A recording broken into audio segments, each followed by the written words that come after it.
Hi,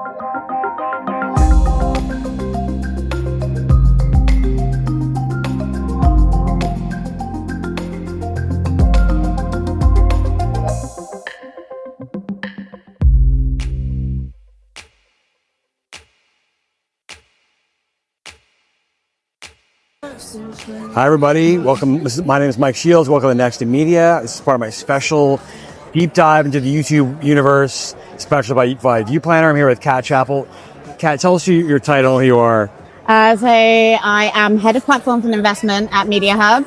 And what that means is I run the activation team, but also the commercial investment trading role within the UK. Okay. So you're representing our international flavor for this entire series. I am indeed. So it's on you to explain the world to us. But we're talking a lot about YouTube specifically, and definitely in the US market, you've seen their explosion in CTV viewership. People are watching YouTube on a big screen in a big way. It's changing the dynamics of the market. Are you seeing the same patterns emerge in the UK and Europe? And what has that done to the TV buying landscape? Yeah, I think so. I think that actually probably UK and Europe were probably quite first out of the bat when it comes to kind of the CTV explosion, because we moved away, especially during COVID, from linear. And I think what we're seeing now is the rise of smart TVs is bringing that capability that people aren't watching traditional programming. And I think what we're seeing at the moment from a YouTube perspective is that there's a lot more inventory going on to CTV. So even if you do run-of-the-mill kind of buy, then 60+%. It becomes a TV buy anyway. Exactly. Which I think is exciting, and I think it provides a lot of creative outlet. And you've got to view it in a different way to short-form video, YouTube video that you would traditionally find. Right. I want to ask you about short form. Is it's funny.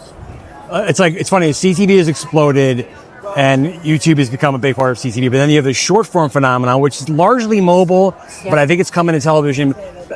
How do you view that? Is that a totally different viewing experience and ability to deliver advertising, or is video?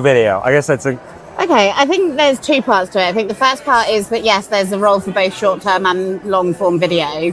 I think the short-form video has been monopolized by TikTok, being completely honest, and I actually think that YouTube Shorts has kind of ridden on the tail of TikTok phenomenon, to be honest. And Reels, I guess, from Instagram. Yeah, exactly. And I think we all know that Reels are being positioned as kind of cheap inventory at the moment, which they are. And that is rising. I think for short form content that there's a role to be done, and it's typically a hook now towards that long form content. And actually, I think YouTube has done it right in that they haven't pushed YouTube Shorts necessarily, but they are allowing people from TikTok, from other platforms, to drive to YouTube for the longer form content. So I think there's a nice synergy there, and it allows creators and brands to be more creative, more innovative as to how they use those different platforms. Does that mean it's harder for brands and I guess creators too to get to accomplish what they want in such a short, confined time space, where it's better to send them to something else? I think so. I think that it's the age-old issue that you can't just use a TVC on a short-form video. You have got to be inventive as to how you try that kind of story arc or hook straight away. And I think there's some brands that are doing it really well, and then there's some brands that are still trying to use cut-down TVC that just will never understand the role of video and the different length spots. Do you think when it comes to creators, like a lot of them are getting a new, they're getting a bigger screen experience. They're almost becoming like appointment television, yet there's so much depth to that and breadth to that universe. I wonder if it's hard for brands and media companies to figure out where to put those dollars. Do you treat that like TV? Do you treat them like a totally different thing because of the creative experience that you can accomplish there? I think it's the job that needs to be done. I think where we've seen success is where they see it as a cultural partnership. So really tapping into either a niche audience that they want to reach, or they are kind of wanting to do something in a culture space to drive an agenda. That's not just a place to drive impressions. No, it's not. It's not a case of just scattering reach around and trying to hope that it sticks. You've got to be relevant to be able to be authentic and show up in these spaces with these creators. Yeah. We've mentioned so many different ways. With YouTube, one of the things you hear is there are a lot of ways in, which is great. You have creators, you have programmatic, you have YouTube Select, general sales, but it's complicated. Is that does that hinder spending? Does it make it harder? What would you like to see maybe in terms of that complexity? It's definitely complexity. And I think that one of the things that we struggle as an agency is which team buys it. Yeah. Do you plan it from a TV AV buying as one AV approach? Do you buy it programmatically? Do you buy it via biddables because it's all auction based? Do the planners buy it when it's a masthead, etc.? So there's a lot of different ways in. I think the best success that I've seen it is a more omnichannel approach, really identifying what the role of YouTube is, and actually the method of buying goes out of the window. I think there's going to be more complexity to come with things such as PMax and Google Discovery, etc. I think it's going to mean that you're going to show up in places that you don't necessarily intend to show up. And I think that having a kind of one video approach is going to help maximize that. That complexity in the different ways of buying also creates a measurement challenge, right? Because they're all different tool sets. Yeah. Is there an answer there, or is it always going to just be plan by plan? All the brands that we speak to, they're like, oh great, Google do great brand lift studies, but actually from my point of view, they're quite minimalistic. They don't necessarily and they probably always show that everything's always 100%. Positive. Yeah, exactly. So we typically, if we're doing a big YouTube buy in whatever guise, we will put kind of independent, lucid measurement behind it. We also make sure that it's being attributed to MMM, our brand measurements, etc. Because you can't just rely on media metrics these days, because it can paint whatever picture you want it to paint, to be completely honest. And unless it drives a brand outcome or a business outcome, then there's really no point in measuring it. Right. You mentioned Performance Max.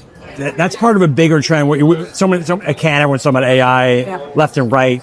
Generative mostly, but the real early action's been in media buying and planning, right? Yeah. But that raises some interesting issues of not knowing exactly what's going on, create control. How do you and your partners generally feel about that? Like, is it effectiveness great, but I don't know what's going on, or is it just the way that you kind of have to let it go? It's a struggle, and I don't think that anyone's perfected it necessarily yet. I think that obviously there's a lot of brand safety and suitability around Performance Max at the moment. Yep. And I think that there does need to be tighter control to be allowed to show and provide the trust and confidence within the platform. And I don't think we've got that yet. I think there is nervousness around the levers that us as marketeers and media practitioners, that we don't have enough rigor around what we're actually doing. And I know that a lot of people are saying trust in the algorithm, trust in the black box, but we want to be able to maneuver that. We want to be able to pilot it. We want to be able to drive it forward rather than just let it go, because all of the brands will have the same capability with Performance Max. What then provides the differentiator? Yeah, right. Trust in the algorithm, but it's everybody's doing the same one. That's a little bit uncomfortable. I think we've seen some great success working with different third-party partners.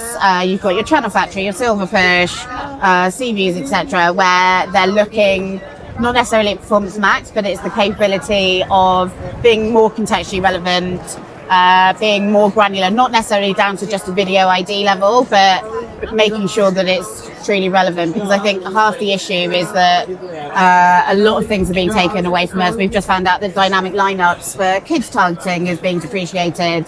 YouTube, that's a little frightening. The YouTube Kids app is being deleted off smart TVs. Wow. But yet you're seeing a rise in CTV, so they narrowing the place you really want more as much control as possible. Cat, last thing before the wind takes us here. What else are you seeing here at Cannes that's exciting you, or things you're looking forward to the second half of the year that you want the industry kind of to focus in on?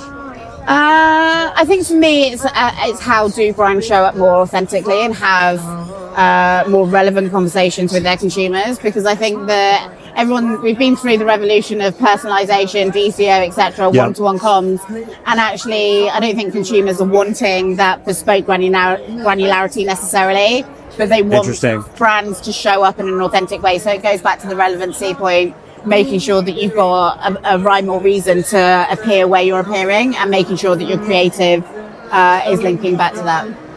Great stuff, Kat. Thanks for your time here. Have a great rest of your Cannes.